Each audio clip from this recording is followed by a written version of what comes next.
जी अस्सलाम वालेकुम। Welcome to Wahid associates ERP rice navigator version 2025। ये ट्यूटोरियल नंबर 2 है। बेसिकली लास्ट ट्यूटोरियल में हमने डिस्कस किया था कि खाते कैसे क्रिएट करने हैं और उनके साबिका जो बैलेंस हैं वो कैसे ऐड करने हैं। इस ट्यूटोरियल में हम ये आपको गाइड करेंगे कि एक नया प्रोडक्ट जो है वो आप कैसे ऐड कर सकते हैं। जो माल आप ख़रीदारी करते हैं या फ़रोख्त करते हैं या जिस आइटम की जिस भी वैरायटी की जिन्स की आप छड़ाई करते हैं, जैसे मूंजी है, चावल है, नक्कू है, राइस पॉलिश है, टोटा है, अधवाड़ है, गंदम है, यानी कि जो भी जिन्स में जिसमें भी आप डील करते हैं आइटम में, वो आपने कैसे क्रिएट करना है। प्रोसेस बहुत सिंपल है। काइंडली मुकम्मल वीडियो देखिएगा ताकि आपको कंप्लीटली इसकी समझ आ सके। आपने मेन्यू में जाकर सबसे पहले डिफ़ाइन पे जाना है। यहाँ पर आपके सामने चार्ट ऑफ अकाउंट्स है। जब आप चार्ट ऑफ अकाउंट्स की स्क्रीन ओपन करेंगे तो ये स्क्रीन आपके सामने अपीयर होगी। यहाँ पर आपने जितने भी आइटम्स क्रिएट करने हैं, हर आइटम के 3 अकाउंट्स क्रिएट करने हैं एक दफ़ा। ज़रा तसल्ली से समझिएगा। उसका टेक्निकली रीज़न क्या है, क्यों कर रहे हैं, वो सिस्टम बैकएंड पे खुद कैलकुलेशन कर रहा होगा, सब चीज़ें खुद करेगा, वो आपको बाद में पता चल जाएगा। अभी आपने उस तरफ प्लीज़ नहीं सोचना, नहीं जाना। आपने जस्ट अभी इस पे फोकस करना है कि क्रिएट कैसे हो सकते हैं 3 वो आइटम, क्रिएट कैसे होगा और उसके 3 खाते कैसे बनेंगे। फ़र्ज़ करें हम कहते हैं आइटम है मूंजी 1509, पैडी 1509। मैंने पहला आइटम का एक खाता बनाया पैडी 1509 सेल अकाउंट। ठीक है, मूंजी 1509 सेल अकाउंट, और यहाँ सर कैटेगरी सेलेक्ट की प्रोडक्ट सेल अकाउंट, और इसको सेव कर दिया।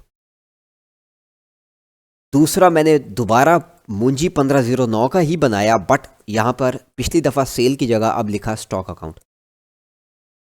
ठीक है, और यहाँ से कैटेगरी अब सेलेक्ट की प्रोडक्ट स्टॉक अकाउंट, और इसको फिर से सेव कर दिया।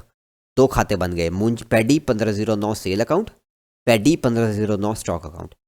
अब तीसरा एक रह गया, वो है पैडी 1509 एक्सपेंस अकाउंट। यहाँ से उसकी कैटेगरी मैंने सेलेक्ट की प्रोडक्ट COGS अकाउंट, और मैंने इसको सेव कर दिया। यानी कि हर आइटम, जो भी मैंने जिन्स आइटम डिफाइन करना है, उसके चार्ट ऑफ अकाउंट में आके सबसे पहले मैंने 3 खाते बनाने हैं। एक उसका सेल यानी कि फ़रोख्त खाता, एक उसका स्टॉक खाता, और एक उसका COGS यानी कि एक्सपेंस खाता। ये मैंने सबसे पहले 3 खाते बनाने हैं। जब ये मेरे 3 खाते बन जाएंगे, अब नेक्स्ट क्या प्रोसेस है वो आपको बताते हैं। आपने मेन्यू दोबारा से ओपन करना है। डिफाइन के सेक्शन में अब आपने जाना है आइटम्स पे। चार्ट ऑफ अकाउंट में उस आइटम के 3 खाते बनाने के बाद सेकंड स्टेप ये है कि आइटम्स पे जाना है।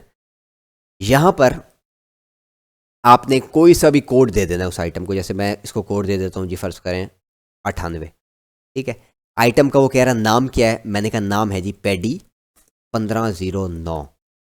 वो कह रहा है टाइप क्या है, रॉ है, खाम माल है, या फिनिश्ड यानी कि तैयार करदा है। मैंने कहा रॉ खाम माल है। अब सेल अकाउंट के आगे मैंने 3 बटन्स पे क्लिक किया और ये तमाम खाते आ रहे हैं। वो कह रहा है इसका कौन सा खाता है, मैंने कहा जी 1509 सेल खाता। फिर परचेज के आगे मैंने सेलेक्ट किया, वो कह रहा है परचेज का कौन सा खाता है, मैंने कहा 1509 स्टॉक खाता। यानी कि परचेज के आगे जो मैंने उसका स्टॉक खाता बनाया था वो मैंने यहाँ सेलेक्ट किया। COGS का वो कह रहा है कौन सा खाता है, मैंने कहा जी 1509 एक्सपेंस खाता। यानी कि जो 3 खाते हमने चार्ट ऑफ अकाउंट में उस आइटम के क्रिएट किए थे, प्रोडक्ट पे आके आइटम्स में आके यहाँ पे हमने कोई सा खुद से कोड देना है, उसका नाम लिखना है, उसकी टाइप सेलेक्ट कर दी है। सेल के आगे उसका जो सेल खाता हमने बनाया था वो सेलेक्ट करना है। परचेज के आगे परचेज खाता, COGS के आगे COGS खाता। जस्ट सेलेक्ट करके इसको आपने सेव का बटन दबा देना है, और ये आइटम क्रिएट हो गया। अब ये नीचे अगर मैं लिस्ट में देखूँ तो ये देखें, ये पैडी 1509 मेरे पास क्रिएट हो गया। ठीक है, तो इस तरह से मैंने तमाम अपने प्रोडक्ट्स एक दफ़ा क्रिएट कर लेने हैं जिन में मैं डील करता हूँ, चाहे वो मैं माल ख़रीदता हूँ, चाहे उसको बेचता हूँ, या चाहे उनकी क्रशिंग होती है।